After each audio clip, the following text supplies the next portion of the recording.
Welcome आपका मेरे YouTube channel reasoning पाठशाला में। आज हम लोग इस वीडियो के माध्यम से अध्ययन करेंगे क्वेश्चन नंबर 64 से।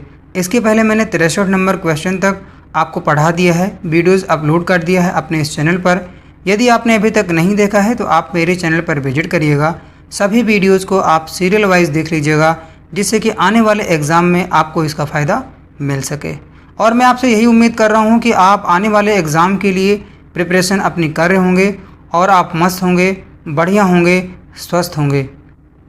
क्वेश्चन नंबर 64 में लिखा हुआ है, जैसे दूसरा पद पहले पद से संबंधित है, समान रूप से तीसरे पद से संबंधित पद का चुनाव करें।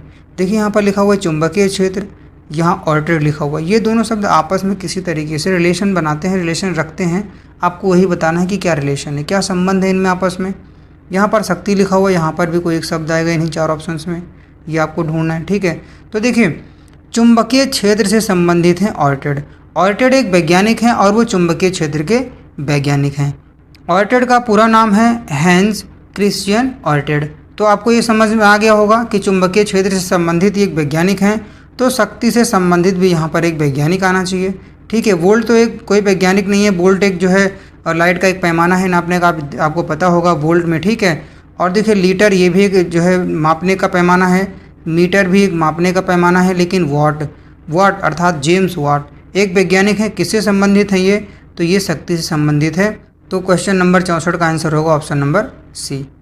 क्वेश्चन नंबर 65 देखेंगे, लिखा हुआ है उस शब्द का चयन करें जो तीसरे पद से वैसे ही संबंधित है जैसे दूसरा पद पहले पद से संबंधित है।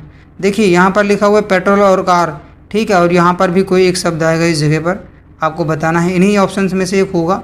देखिए पेट्रोल से कार चलती है तो विद्युत से क्या चलेगा? बल्ब चलेगा। ठीक है, तो इसका आंसर होगा ऑप्शन नंबर डी। अब मैं आपको एक चीज़ बताना चाहूँगा, इसमें ध्यान से समझिएगा। देखिए क्वेश्चन आपको बहुत ध्यान से समझना है, क्वेश्चन आपको समझ में आना चाहिए। क्वेश्चन का अगर आप आंसर देना चाहते हो सही, तो आपके अंदर में ये काबिलियत, ये एबिलिटी होनी चाहिए कि आप क्वेश्चन को सही से समझ पाओ। अब देखो पेट्रोल लिखा हुआ है ना, तो पेट्रोल से कार चलती है तो पेट्रोल पहले नंबर पे लिखा हुआ है, ये ध्यान रखना है। पेट्रोल पहले नंबर पर लिखा हुआ है, ये ध्यान रखिएगा। वैसे ही पहले नंबर पर विद्युत लिखा हुआ है। ठीक है, और विद्युत का संबंध है बल्ब से, ये ध्यान रखना है। ठीक, क्वेश्चन नंबर 66 देखेंगे, लिखा हुआ है उस विकल्प का चयन करें जो तीसरे शब्द से ठीक उसी तरह संबंधित है जिस प्रकार दूसरा शब्द पहले शब्द से संबंधित है। देखिए गर्म का संबंध ठंडा से है, तो बोलना का संबंध किससे होगा? गर्म और ठंडा एक दूसरे का विलोम है ये। ठीक है, ये एंटोनिम्स है, ये ध्यान रखना, एक दूसरे का विलोम है। वैसे ही बोलना का संबंध किससे होगा? बोलना का संबंध, बोलना का विलोम शांति तो हो नहीं सकता कि शांत चित्त, शांत भी नहीं हो सकता है, चलना भी नहीं हो सकता है। अगर कोई व्यक्ति बोल रहा है और वो बोलना बंद कर दे, ठीक है, मौन हो जाए, बोलना ही बंद कर दे, तो इसका आंसर जो होगा वो ऑप्शन नंबर डी होगा। और बोलना का विलोम होता है मौन, ये आप ध्यान रखिएगा।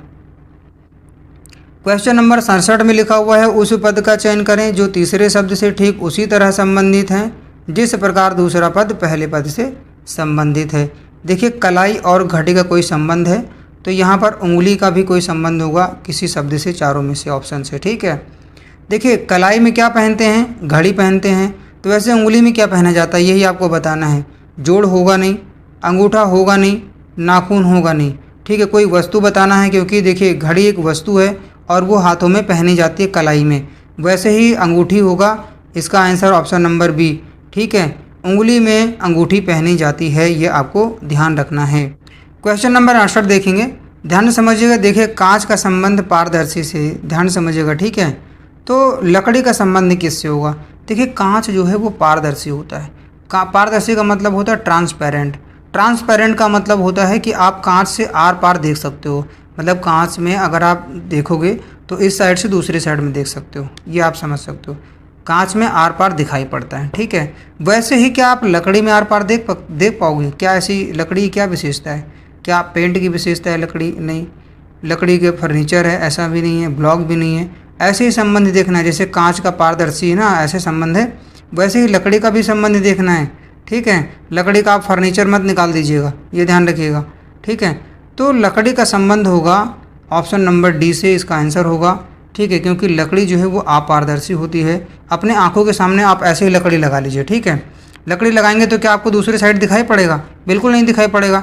लेकिन अगर आप शीशा ऐसे लगा लेंगे सामने, ठीक है, ट्रांसपेरेंट होता है शीशा, तो आपको दूसरे साइड भी दिखाई पड़ेगा। यहाँ पर वही कहा गया है, ठीक है।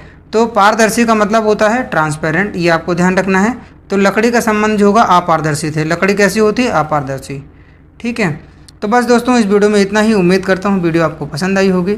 वीडियो को लाइक करिएगा, शेयर करिएगा, चैनल को सब्सक्राइब कीजिएगा और आप बने रहिएगा मेरे यूट्यूब चैनल रीजनिंग पाठशाला के साथ में।